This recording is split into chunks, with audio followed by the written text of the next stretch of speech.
Hey everyone, I'm Obi. This is Obi's Crafts and Stuff, and today I'm going to show you how I made these dinosaur puzzle models, whatever you want them to be, using CNC files without a CNC. So you may have seen in a previous video where I made the Spinosaurus using a bandsaw and scroll saw.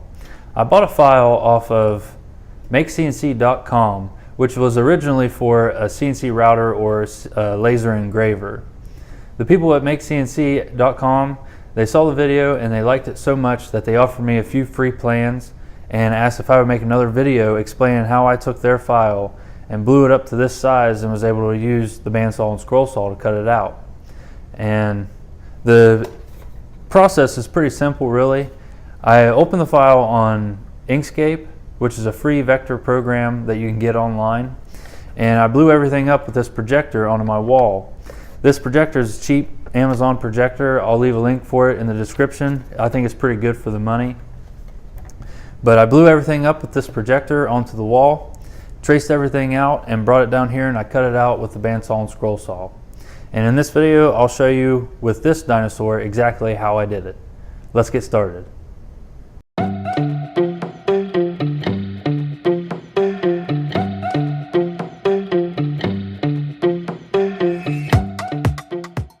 Okay, I got my computer and projector set up. I got the MakeCNC file opened on Inkscape, and I went ahead and squared up the projection on the wall. You'll want to do that to make sure that none of your parts are off size. And I've sized everything up to what I want. Now I'm ready to take the paper and trace everything out.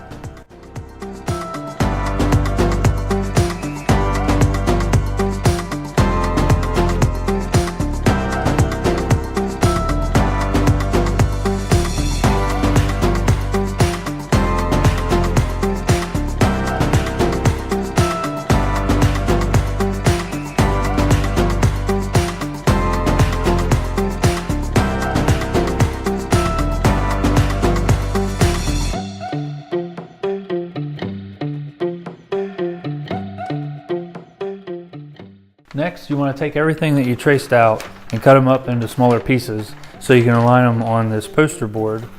And I usually use a spray-on adhesive. And the reason for this is the thicker stock will allow that better edge for when you're tracing. And if you want to make a second one, this will hold up a lot better than just regular paper will. Once everything's been glued on, you can go through and actually cut everything out on the line.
When you blow these plans up, there's a good chance that the slots will not be the size that you need for whatever stock that you're using.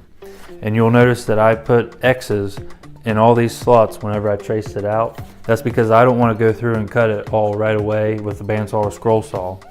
What I like doing is cutting the piece out and then coming back with a good factory edge off the plywood that I'm using. In this case, it's 1/2 inch. And the important thing is you want to keep the depth the same and keep your angles the same. And you can put this plywood up to the joint on the piece of wood, and you can cut around, or you can trace around the plywood, and that will give you nice clean lines, and you can come back through with a scroll saw, cut just inside the lines, and it'll give you good clean joints.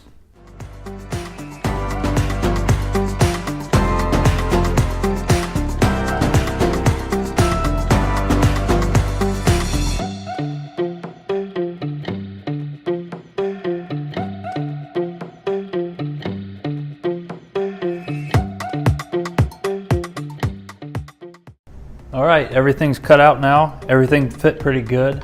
One thing you'll want to keep in mind, these are CNC plans.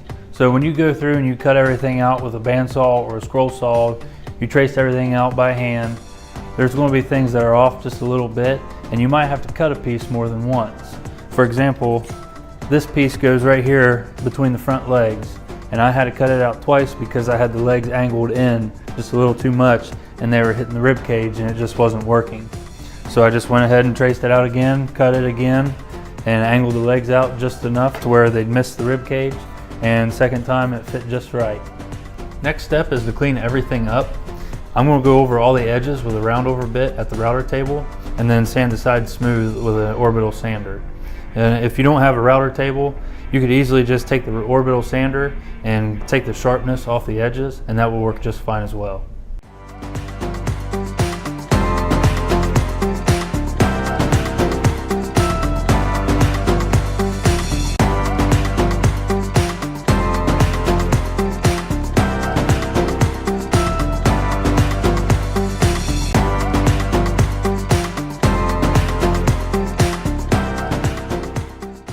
A quick note on sanding. I'm using an oak veneered plywood, and if this is something you want to use, the veneer is very thin, so 200 grit is really all you want. And all you want to do with sanding the face is just smooth it out a little bit and knock off any of the splinters. It's already fairly smooth, and if you use a heavy grit, you'll more than likely burn right through the veneer into the regular plywood. Now that everything is sanded, we're ready to put stain on.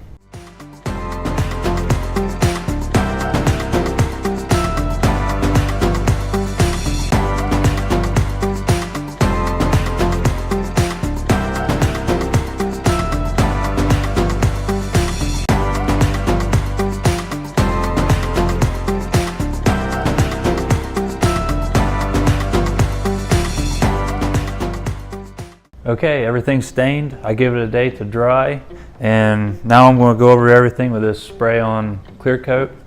I went ahead and glued up this much of the skeleton, that way some of it will be held for me and I can get to everything that's here.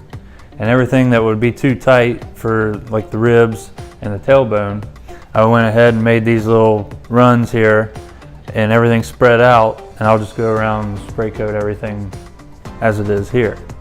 Then after everything's got a couple coats on it, I'll glue what's left onto the skeleton and we're done.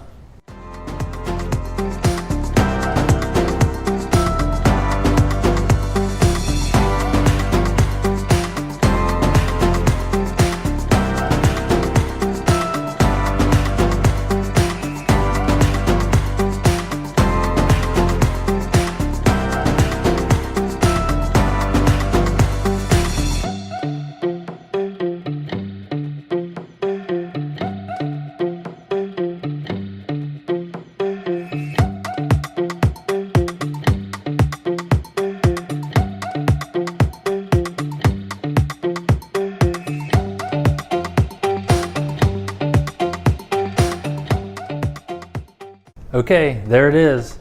If you have any questions, please get with me in the comments on this video. You can get with me on Instagram at Obi's Crafts and Stuff. I'm pretty active there, and I'll get back with you as soon as possible.